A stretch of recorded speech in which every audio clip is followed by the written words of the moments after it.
ஒரு நாட்டுக்கு அதிகமாக என்ன தேவைப்படும்? கண்டிப்பாக இராணுவம் அப்படிங்கிறது தேவைங்க.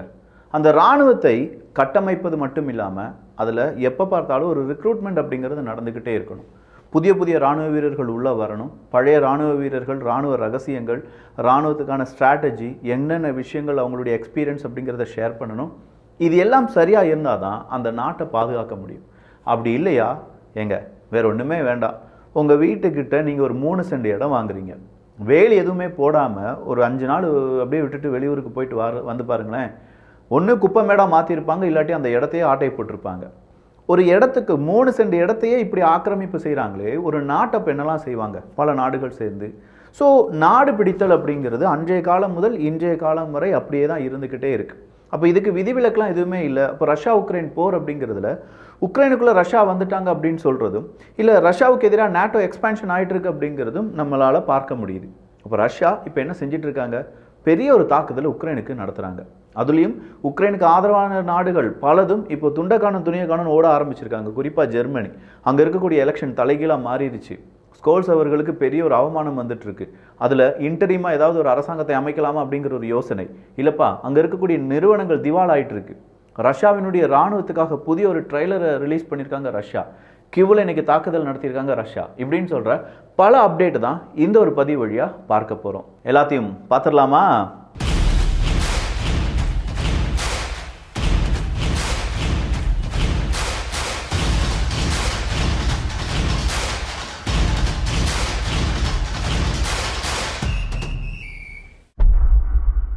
அப்டேட்டுக்குள்ளே போகிறதுக்கு முன்னாடி கடைசியாக கிட்ஸ் பெஸ்ட்ரியில் ஒரு ஆஃபர் போட்டிருந்தோம். 599 அப்படின்னு சொல்லி ஒரு காம்போ தான்.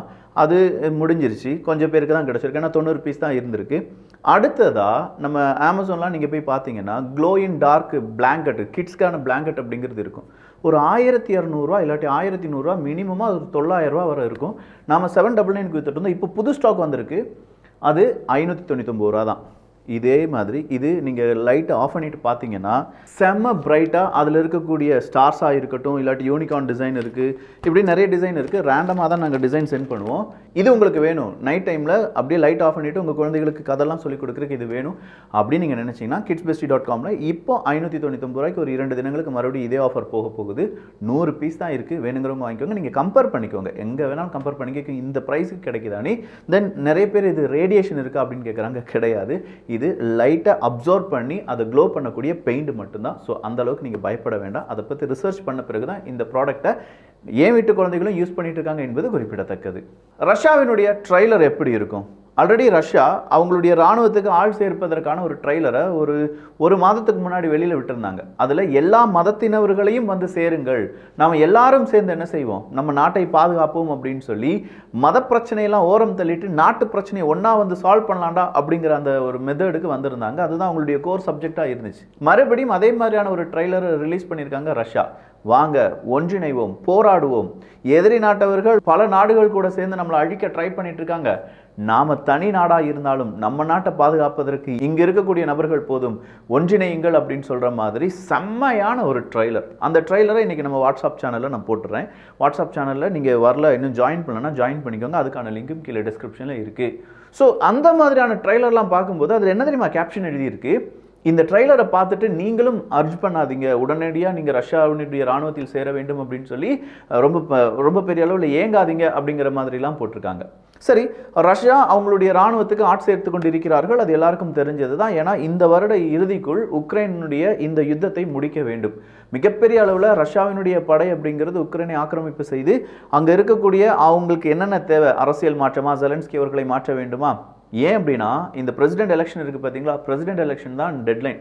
நவம்பர் மாதத்தோடு அமெரிக்காவினுடைய பிரசிடென்ட் எலெக்ஷன். அதன் பிறகு என்ன வேணாலும் நடக்கலாம். ஒருவேளை டொனால்டு ட்ரம்ப் அவர்கள் வரலாம், வந்தால் ஈஸியாக இந்த யுத்தம் நிற்கிறதுக்கான வாய்ப்புகள் இருக்குது. ஸோ அதுக்கு முன்னாடி ரஷ்யாவால் என்னென்ன செய்ய முடியுமோ அதெல்லாம் செய்கிறதுக்கு ரஷ்யா காத்து கொண்டிருக்கிறார்கள், செய்து கொண்டிருக்கிறார்கள். இப்போ ரஷ்யா அடுத்ததாக கீவ், உக்ரைனுடைய தலைநகரமான கீவ்ல கம்பைன்ட் அட்டாக் அப்படிங்கிறத நடத்துறாங்க. ஒரு பக்கமா க்ரூயிஸ் மிசைல், இன்னொரு பக்கமா பலிஸ்டிக்ஸ் மிசைல் அப்படின்னு சொல்லி, அது மட்டும் இல்லாமல் ஜெரான் 2 ஸ்ட்ரைக் ட்ரோன்ஸ் அப்படிங்கிறதையும் வச்சு மிகப்பெரிய அளவில் கர்கிவ், சுமி ரீஜன்லையும் கிவ் ரீஜன்லையும் இன்னைக்கு தாக்குதலை நடத்தியிருக்காங்க. என்ன உக்ரைன் எவ்வளோ நாள் சொன்னாங்க, எப்பா நீ ரெட் லைனை கிராஸ் பண்ணுறேன்னு சொல்லி. அப்போல்லாம் கேட்காத உக்ரைன் கடைசியாக த பேட்டில் ஆஃப் கர்ஸ்க் அப்படிங்கிறது நடந்துட்டு இருக்கும்போது கர்ஸ்க் பகுதியிலிருந்தும் இப்போ பல உக்ரைனுடைய ராணுவ வீரர்கள் விரட்டி அடிக்கப்படுகிறார்கள். கர்ஸ்க் ரீஜன் அப்படிங்கிறது மிகப்பெரிய அளவில் உக்ரைனுக்கு தலைவலியாக மாறி நிற்கிறது, பெரிய இழப்புகளை ஏற்படுத்தியிருக்கு அப்படின்னு சொல்லி நிறைய பேர் சொல்ல ஆரம்பிச்சிருக்காங்க. ஆனால் ரஷ்யா அத்தோடி விடாமல் இன்றைக்கி அவங்களுடைய கம்பைன்ட் அட்டாக் அப்படிங்கிறத 3 முக்கியமான சிட்டிகளை நடத்தியிருக்கிறதுனால பெரிய இழப்பை சந்தித்திருக்கிறது உக்ரைனுக்கு. இது பெரிய இழப்பு அப்படின்னு சொல்கிறதுக்கு இன்னொரு காரணமும் இருக்குது. ஏர்டெம் கம்பெனி அப்படிங்கிறது தான். இந்த ஏர்டெம் கம்பெனி மீதும் தாக்குதலை நடத்தியிருக்கிறது ரஷ்யா. உக்ரைனுடைய தலைநகரத்தில் இருக்கக்கூடிய ஏர்டெம் கம்பெனி மீது தாக்குதலை நடத்தியிருக்கிறது ரஷ்யா. இந்த கம்பெனி தான் ஏர் டு ஏர்கிராஃப்ட் கைடட் மிசைலாக இருக்கட்டும், ஆன்டி டேங்க் கைடட் மிசைலாக இருக்கட்டும், ஏர்கிராஃப்ட் இன்ஸ்ட்ருமெண்ட்ஸ் அண்ட் எக்யூப்மெண்ட்ஸ் அப்படின்னு சொல்கிற பல உதிரி பாகங்கள், முக்கியமான ஆயுதங்களை எல்லாம் தயாரித்து வந்த நிறுவனம். அந்த நிறுவனத்தின் மீதே இவங்க என்ன செஞ்சுருக்காங்க, தாக்குதலை நடத்தி அந்த நிறுவனத்துக்கு இப்போ ஒரு மூடு விழாவை நடத்தியிருக்கிறார்கள். ஸோ இந்த தாக்குதல் காரணமாக உக்ரைனுடைய தலைநகரம் கீவ் அப்படிங்கிறது கொஞ்சம் மிரண்டு நிற்கிறது. வேறு வழியே இல்லாமல் பல நிறுவனங்களும் ஸ்டாப் ஆகி அவங்களுடைய, ஏன்னா எனர்ஜி இன்ஃப்ராஸ்ட்ரக்சர் எல்லாமே காலி, கரண்ட் இல்லை, போதுமான அளவுக்கு வாட்டர் சப்ளை அப்படிங்கிறது துரிதமாக இல்லை. இதெல்லாம் இல்லாமல் எப்படி ஒரு பெரிய அளவிலான தொழிற்சாலையை ரன் பண்ண முடியும்?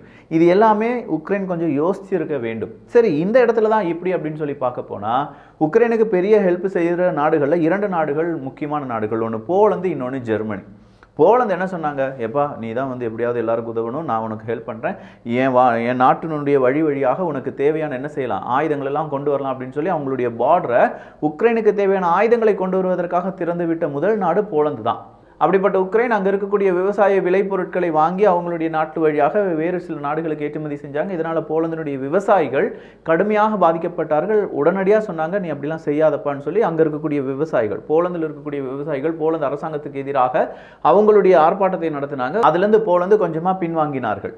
ஆனால் இப்போ என்ன நடந்துட்டு இருக்குன்னா, எப்பா எல்லா நாடுகளும் ஒன்று கவனிச்சுக்கோங்க, போலந்து வான் வழியாக வரக்கூடிய அத்தனை விதமான மிசைல்ஸையும் போட்டு தள்ளுறது தான் எங்களுடைய வேலை. அதுவும் குறிப்பாக ரஷ்யாவினுடைய மிசைல்ஸ் எது பறந்தாலும், ரஷ்யாவினுடைய ட்ரோன் எது பறந்தாலும் நாங்கள் என்ன செஞ்சிருவோம், அழிச்சிருவோம். அதுதான் எங்களுக்கு மெயின். அதை தவிர வேறு எந்த வேலையும் நாங்கள் செய்ய போகிறது கிடையாதுன்னு சொல்லி போலந்து அறிவிப்பை கொடுத்திருக்கிறார்கள்.